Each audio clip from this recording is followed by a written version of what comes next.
Hello guys, welcome back to all of you on नेरी study. मेरा नाम है कल्पना शुक्ला और मैं आप सभी का स्वागत करती हूँ। हम शुरू करने जा रहे हैं हमारा करंट अफेयर का सेशन। आप लोग जल्दी से वीडियो को लाइक कर दें और प्लीज़ आप लोग वीडियो को शेयर भी किया करें। बस इतनी सी आपसे रिक्वेस्ट होती है। आप लोगों के जो भी फ्रेंड्स हैं या सोशल मीडिया अकाउंट्स हैं, आप लोग उन पर इस वीडियो को शेयर कर सकते हैं। स्टार्ट करते हैं हमारा आज का 22 जून का करंट अफेयर। और कल था योगा दिवस, तो आशा करती हूँ कि आप सभी ने योग दिवस को मनाया होगा। और मनाने का मतलब ये नहीं है कि एक दिन सिर्फ सुबह जग के योग कर लिया, सेल्फी वगैरह ले ली और फोटोज़ अपलोड कर दी, इससे कोई मतलब नहीं है। योग दिवस का मतलब है कि वो एक दिन जो आपको हमेशा के लिए कुछ अच्छा सिखा जाए। तो इसलिए उन अच्छी आदतों को हमेशा अपनाएं। सुबह उठकर ज़्यादा नहीं तो 15 मिनट तो आप अपने योग को दे ही सकते हैं। कोई भी एक्सरसाइज है वो आपको अंदर से फिट बनाती है, तो योगा भी उनमें से एक है। इतने सालों से चलता चला आ रहा है और न जाने कितने ही लोग इस योग को अपना करके स्वस्थ रहते हैं, तो आप लोग भी इसे अपना सकते हैं। और जो स्टूडेंट्स हैं उनके लिए तो ख़ास तौर पर मैं कहती हूँ कि आप लोगों को मेडिटेशन करना चाहिए, थोड़ा सा ध्यान मुद्रा में जाना चाहिए, ताकि आपका दिमाग शांत रह सके और आप स्थिरता के साथ पढ़ाई कर सके, एकाग्र चित्त होकर के। कहते हैं ना कि एक जगह आपका सिर्फ ध्यान होना चाहिए। जैसे अर्जुन ने, जब द्रोणाचार्य ने उन्हें एक कार्य सौंपा था, आपने पता नहीं वो कहानी पढ़ी है कि नहीं पढ़ी है, कि अर्जुन को द्रोणाचार्य ने कहा था कि चिड़िया की आंख पर निशाना लगाना है, तो उन्हें बाकी कुछ दिखाई नहीं दिया कि चिड़िया पेड़ पर बैठी है, उसके आसपास क्या है क्या नहीं है, कुछ भी नहीं। सिर्फ उनका निशाना उस चिड़िया की आंख पर था और उन्होंने उस चिड़िया की आंख पर निशाना लगाया। बल्कि जबकि बाकी उनके जितने भी, जो आप कह सकते हैं स्टूडेंट्स थे, वो सारे के सारे इस जो प्रयोग में फेल हो गए, पर अर्जुन ने ये कर दिखाया। इसीलिए अर्जुन को बहुत ही अच्छा शिष्य कहा जाता है। तो आप लोगों को भी ऐसे ही एकाग्र चित्त होकर के पढ़ाई करनी है। तो स्टार्ट करते हैं हमारा 22 जून का ये करंट अफेयर। बहुत ही अच्छे अच्छे क्वेश्चंस हैं और इम्पॉर्टेंट क्वेश्चंस हैं। तो पहले क्वेश्चन की तरफ चलते हैं।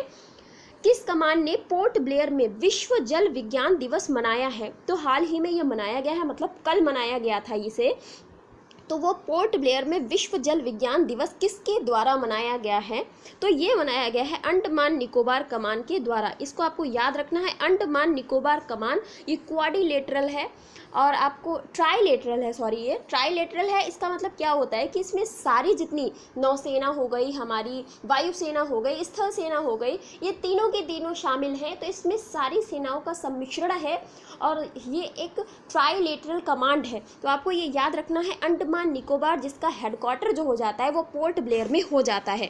इसके बारे में थोड़ा सा जान लेते हैं कि जो लेफ्टिनेंट जनरल हैं अजय सिंह, इनका नाम है, AVSM commander in chief Andaman और निकोबार कमांड के, सिनकैन इसे बोलते हैं। इसने 21 जून 2021 को विश्व हाइड्रोग्राफी दिवस की शताब्दी के उपलक्ष्य में इसे मनाया है, उसके भाग के रूप में इसे मनाया है।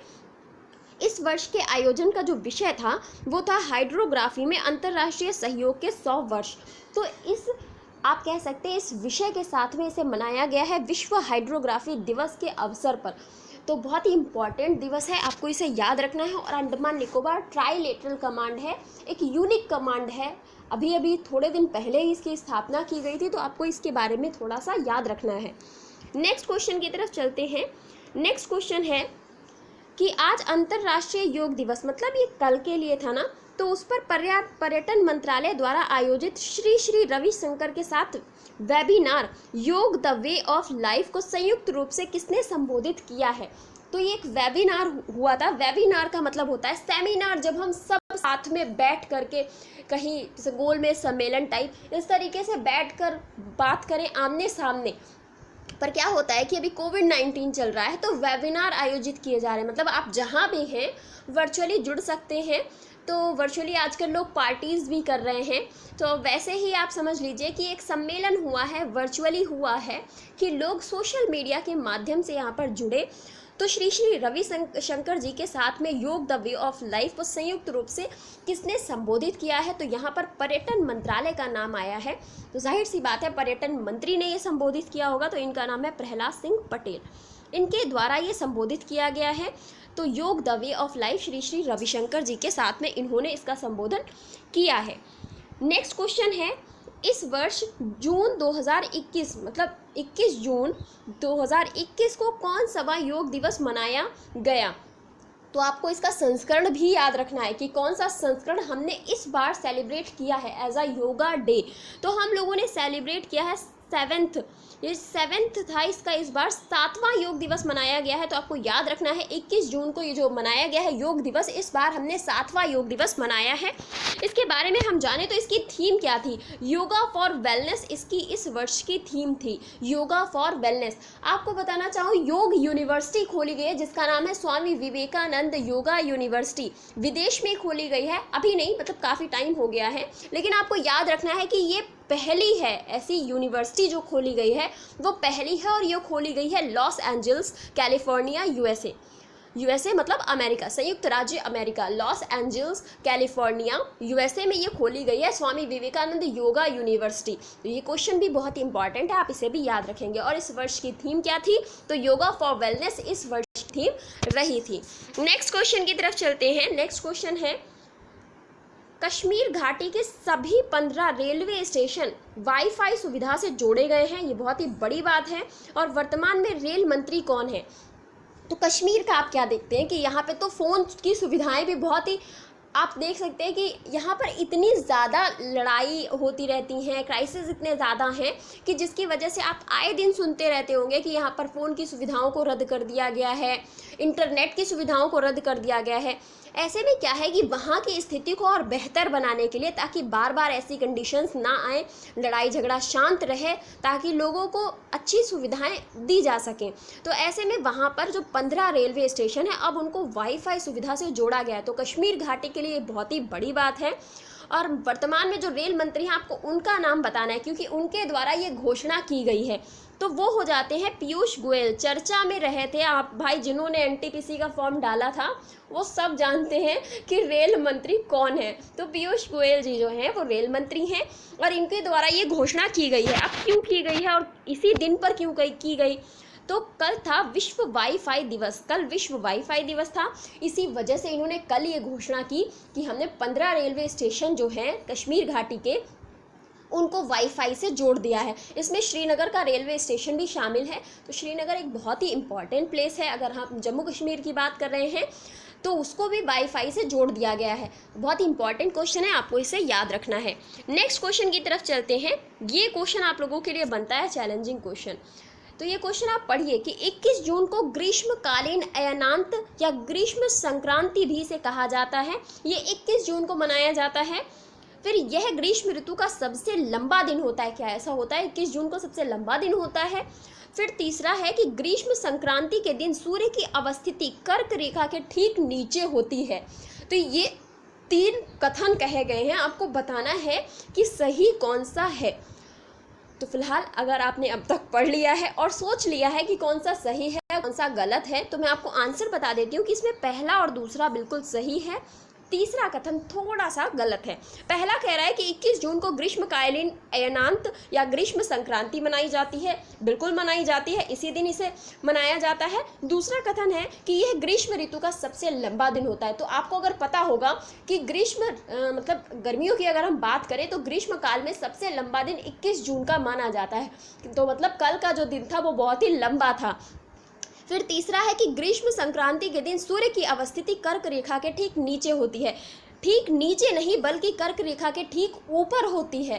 कर्क रेखा के ठीक ऊपर होती है, तो आपको इसे याद रखना है। यहाँ पर नीचे नहीं बल्कि ऊपर होगा, साथ में भी नहीं होती है, यहाँ पर ऊपर होती है, कर्क रेखा के ऊपर, ताकि जो नॉर्वे आप मतलब जो हमारा उत्तरी ध्रुव जो पड़ता है वहाँ पर इस समय दिन चल रहा है। आप ऐसे समझिए कि जो उत्तरी ध्रुव है वहाँ पर इस समय 6 माह के लिए दिन रहेगा, मतलब 6 माह पर वहाँ रात होगी ही नहीं। उत्तरी ध्रुव पर सूरज हमेशा चमकता रहेगा। तो कर्क रेखा के ऊपर इस समय सूर्य होता है। तो यहाँ पर नीचे वाला कथन बिल्कुल गलत था। तो आपको थोड़ा सा ध्यान देना है कि यहाँ पर कथन में कह क्या रहा है। तो जिनका सही हुआ है उनके लिए अच्छी बात है, जिनका गलत हुआ उनको थोड़ा सा देखने की ज़रूरत है। नेक्स्ट क्वेश्चन की तरफ चलते हैं। भारत सरकार के विद्युत मंत्रालय की एकीकृत विद्युत विकास योजना के तहत किस प्रदेश के सोलन में 50 किलोवाट पावर क्षमता के सोलर रूफटॉप प्लांट का उद्घाटन किया गया है? तो आपको बताना है यहाँ पर 50 किलोवाट पावर का सोलर रूफटॉप प्लांट लगाया गया है। तो सोलर रूफटॉप आपको पता है सौर ऊर्जा से संबंधित है ये, और ये कहाँ लगाया गया है? सोलन में लगाया गया है। अब अगर आपको पता होगा कि सोलन जो है किस राज्य में पड़ता है तो फिर आप इसका आंसर इजीली दे सकते हैं। तो फिलहाल सोलन जो पड़ता है वो हिमाचल प्रदेश में पड़ता है। तो हिमाचल प्रदेश में एकीकृत विद्युत विकास योजना के तहत 50 किलोवाट पावर क्षमता के सोलर रूफटॉप प्लांट का उद्घाटन किया गया है। नेक्स्ट क्वेश्चन की तरफ चलते हैं। ये एक बार फिर कथन कारण वाला क्वेश्चन आ गया। तो ये क्वेश्चन आपके लिए इसलिए डालती हूँ ताकि आप लोगों को एक्स्ट्रा नॉलेज भी मिल सके। ये क्वेश्चंस को अगर आप अवॉइड कर रहे हैं तो फिर आपके लिए थोड़ा सा मुश्किल हो जाएगा, क्योंकि जितना आपको पता है उतना तो आजकल प्रश्न में पूछ देता है एग्जामिनर। तो बीच का आपको पता होना चाहिए ना कि उसका बैकग्राउंड क्या है। तो ऐसे क्वेश्चंस भी हल करने की आदत डालिए। पहला कथन क्या है कि हाल ही में भारत ने संयुक्त राष्ट्र महासभा में म्यांमार के खिलाफ शस्त्र प्रतिबंध लगाए जाने संबंधी प्रस्ताव पर होने वाले मतदान में भाग लिया है। दूसरा है कि इस प्रस्ताव के पक्ष में 117 देशों ने मतदान किया है, जबकि म्यांमार के पड़ोसी देश जिनमें भारत, बांग्लादेश, भूटान, चीन, नेपाल, थाईलैंड और लाओस समेत 36 देशों ने मतदान में हिस्सा नहीं लिया है। तीसरा कथन क्या कह रहा है कि बेलारूस एकमात्र ऐसा देश था जिसने प्रस्ताव के खिलाफ मतदान किया है, मतलब इसके विपरीत में मतदान किया है। तो अब आप बताइए कि इन तीनों कथनों में सही कथन कौन सा है? आपको सही कथन का चयन करना है। मैं आप लोगों को थोड़ा सा समय दे रही हूँ ताकि आप लोग इस क्वेश्चन को पढ़ सकें और क्या यहाँ पर तीनों कथनों में कहा गया आप उसे एक बार समझ सकें। तो पहला है कि हाल ही में भारत ने संयुक्त राष्ट्र महासभा में म्यांमार के खिलाफ शस्त्र प्रतिबंध लगाए जाने संबंधी प्रस्ताव में होने वाले मतदान में भाग लिया है। दूसरा है कि इस प्रस्ताव के पक्ष में 117 देशों ने मतदान किया है, जबकि म्यांमार के पड़ोसी देश भारत, बांग्लादेश, भूटान, चीन, नेपाल, थाईलैंड और लाओस समेत 36 देशों ने मतदान में हिस्सा नहीं लिया है। और तीसरा है कि बेलारूस एकमात्र ऐसा देश था जिसने प्रस्ताव के खिलाफ मतदान किया है। तो सही कथन का चयन करना है और जो कथन इसमें सही है वो है केवल तीसरा वाला। पहला और दूसरा कथन इसमें गलत है और तीसरा कथन बिल्कुल सही है कि बेलारूस एकमात्र ऐसा देश था जिसने इस प्रस्ताव के खिलाफ मतदान किया है। जबकि जो पहले और दूसरे कथन है उनमें मिस्टेक्स आपको बताती हूँ कि यहाँ पर पहले कथन में ये कह रहा है कि हाल ही में भारत ने संयुक्त राष्ट्र महासभा में जो म्यांमार के खिलाफ शस्त्र प्रतिबंध लगाया गया था उसके मतदान में भाग लिया है, बल्कि ऐसा नहीं है। भारत ने इसमें भाग लिया ही नहीं, भारत मतलब वहाँ पे गया ही नहीं, तो भारत ने इसमें भाग नहीं लिया है। फिर दूसरा है कि इस प्रस्ताव में पक्ष में 117 नहीं बल्कि 119 देशों ने यहाँ पर मतदान में भाग लिया है। और हमारे जो पड़ोसी देश है, मतलब म्यांमार के जितने भी पड़ोसी देश थे, भारत की बात करें, बांग्लादेश की, भूटान की, चीन की, नेपाल की, थाईलैंड की या फिर लाओस की, ये सारे के सारे वो देश हैं जो इसमें गए ही नहीं। कुल 36 देश थे जो इस मतदान में नहीं गए थे और उनमें हमारा भारत भी शामिल है। तो अब आप सोच, इसमें पहला और दूसरा कथन बिल्कुल गलत है और बेलारूस एकमात्र ऐसा देश था जिसने प्रस्ताव के खिलाफ मतदान किया है। तो अब आप सोच रहे होंगे कि भारत म्यांमार के खिलाफ ऐसा कोई प्रतिबंध लगाने की बात होती है या फिर ऐसा कुछ होता है तो भारत क्यों चुप है, भारत क्यों नहीं बोलना चाह रहा? तो भारत इसलिए नहीं बोलता है क्योंकि म्यांमार के साथ हमारी कई ऐसे समझौते हैं जो सेना के साथ चल रहे हैं, कुछ ऐसे थे जो वहाँ जो सरकार थी उनके साथ चल रहे थे। तो ऐसे में अगर भारत कुछ भी ऐसा बोल देता है जो उसको अच्छा नहीं लगता है तो उससे नुकसान भारत को होगा। हमारा कलादान प्रोजेक्ट जुड़ा हुआ है जिस पे हम ऑलरेडी बहुत सारा पैसा खर्च कर चुके हैं। अगर हम कुछ उल्टा सीधा मतलब भारत की तरफ से कुछ भी ऐसी प्रतिक्रिया रहती है जो म्यांमार को पसंद ना आई या वहाँ की सेना को पसंद ना आई तो क्या होगा कि परेशानियां खड़ी हो जाएंगी। हो सकता है कि हमारा प्रोजेक्ट को बंद कर दिया जाए। तो ऐसे में क्या है, सामंजस्य बना करके रहने की स्थिति है। तो भारत ऐसी चीज़ों में भाग ही लेने नहीं जाता कि भाई तुम अपना अपना निपटाओ, लोकतंत्र को बनाओ, शांति रखो, ऐसे वाले बयान दे के किनारा कर लेता है और जाता ही नहीं है। तो भारत ने एक बार फिर वही किया और मतदान में भाग नहीं लिया है। नेक्स्ट क्वेश्चन की तरफ चलते हैं। नेक्स्ट क्वेश्चन है कि हबल स्पेन टेलीस्कोप में खराबी की जानकारी हाल ही में किसने दी है? तो ये हबल जो है एक टेलीस्कोप है, आपने नाम सुना होगा इसका। इसमें अचानक से खराबी आ गई है और इसकी जानकारी जो है नासा ने दी है। क्योंकि ये नासा का प्रोजेक्ट था इसलिए नासा ने इसके बारे में जानकारी दी है कि इसमें कुछ तकनीकी खराबी आ गई है और ये जो है इसके बारे में अगर मैं बताऊं, ये 96 घंटों में पृथ्वी का एक पूरा चक्कर लगा लेता है, आप इतना समझिए। तो अभी इसके बारे में जान लेते हैं कि हबल स्पेस जो टेलीस्कोप है, वहाँ पे स्पेस होगा। हबल स्पेस जो टेलीस्कोप है अंतरिक्ष में स्थापित एक विशाल दूरबीन है। मतलब दूरबीन तो आप समझते ही हैं, दूरबीन है ये जिसके माध्यम से हम दूर तक देख सकते हैं कि क्या कहाँ पर कौन सी ऐसी चीज़ है या पृथ्वी को कोई खतरा तो नहीं है। हबल टेलीस्कोप को नासा द्वारा वर्ष 1990 में लॉन्च किया गया था। इसे यूरोपियन स्पेस एजेंसी के सहयोग से नासा द्वारा निर्मित किया गया। तो हबल स्पेस जो टेलीस्कोप है उसमें यूरोपियन स्पेस एजेंसी ने भी सहयोग किया है। नेक्स्ट क्वेश्चन की तरफ चलते हैं। सरकार को, बहुत ही इंपॉर्टेंट कमेटी है, सरकार को न्यूनतम मजदूरी और राष्ट्रीय स्तर पर न्यूनतम मजदूरी के निर्धारण के बारे में तकनीकी जानकारी और सिफारिशें प्रदान करने हेतु किसकी अध्यक्षता में विशेषज्ञ समिति का गठन किया गया है। तो मतलब कितनी न्यूनतम मजदूरी दी जानी चाहिए, इसके लिए एक समिति का गठन किया गया है। पहले भी मैंने इसके बारे में डिस्कस किया आप लोगों के साथ में। तो इसके जो अध्यक्ष बनाए गए हैं अजीत मिश्रा जी बनाए गए हैं। अजीत मिश्रा जी बिल्कुल राइट आंसर है। इनकी अध्यक्षता में ये विशेषज्ञ समिति का गठन किया गया है। राष्ट्रीय स्तर की न्यूनतम मजदूरी के निर्धारण के बारे में तकनीकी जानकारी और सिफारिशों के बारे में ये जो समिति है ये बात करेगी। तो इसको समय दिया गया है, ये अपना निश्चित समय में अपनी रिपोर्ट को प्रस्तुत करेगी और जो भी इसके सुझाव होंगे उन्हें सरकार को देने का प्रयास करेगी। तो अजीत मिश्रा जी इस समिति के अध्यक्ष बना दिए गए हैं। नेक्स्ट क्वेश्चन है हमारा, कौन महिला खिलाड़ी टेस्ट मैच की दोनों पारियों में अर्धशतक बनाने वाली पहली भारतीय एवं दुनिया की चौथी बल्लेबाज बन गई है। जहाँ पर महिला खिलाड़ियों की बात आती है तो अपने आप इम्पॉर्टेंट क्वेश्चन बन जाता है, क्योंकि महिलाएं रोज़ रोज़ शायद कुछ नया करने की सोच रही हैं, तो कुछ नया महिलाओं के द्वारा जब किया जाता है तो वो बहुत ही इंपॉर्टेंट बन जाता है। महिला सशक्तिकरण की जहाँ बात होती है, ऐसे देश में महिलाएं अगर कुछ कर जाती हैं तो फिर वो अपने आप महत्वपूर्ण बन जाता है। तो यहाँ पर है कि वो कौन सी महिला खिलाड़ी टेस्ट मैच की दोनों पारियों में अर्धशतक बनाने वाली पहली भारतीय महिला और दुनिया की चौथी बल्लेबाज बन गई है। तो ये जो है इनका नाम है शेफाली वर्मा। शेफाली वर्मा पेप्सिको की ब्रांड एम्बेसडर हैं।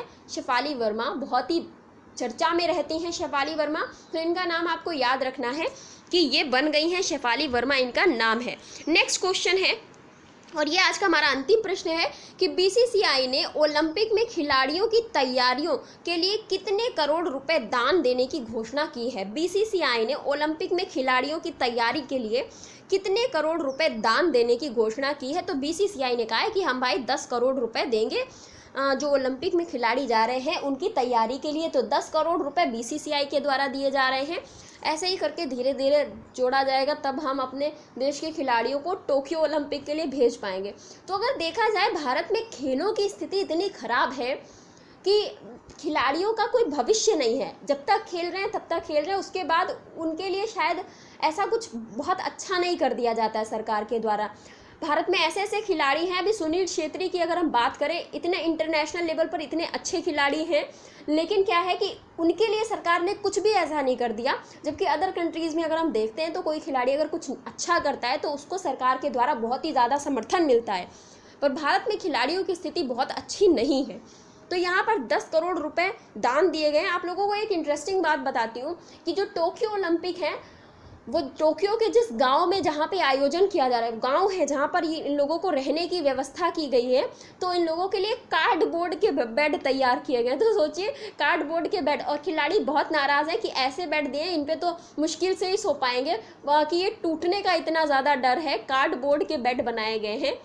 तो फिलहाल देखते हैं आगे क्या होता है। विवाद बढ़ रहा है इस पे कि कार्डबोर्ड के बेड तो ये तो 2 दिन में टूट जाएंगे, और बहुत छोटे बेड दिए गए हैं, तो खिलाड़ी थोड़ा सा नाराज़ हैं। तो यहाँ पे आपको याद रखना है बीसीसीआई ने 10 करोड़ रुपए दान देने की घोषणा की है ओलंपिक में जो खिलाड़ी जा रहे हैं उनकी तैयारी के लिए।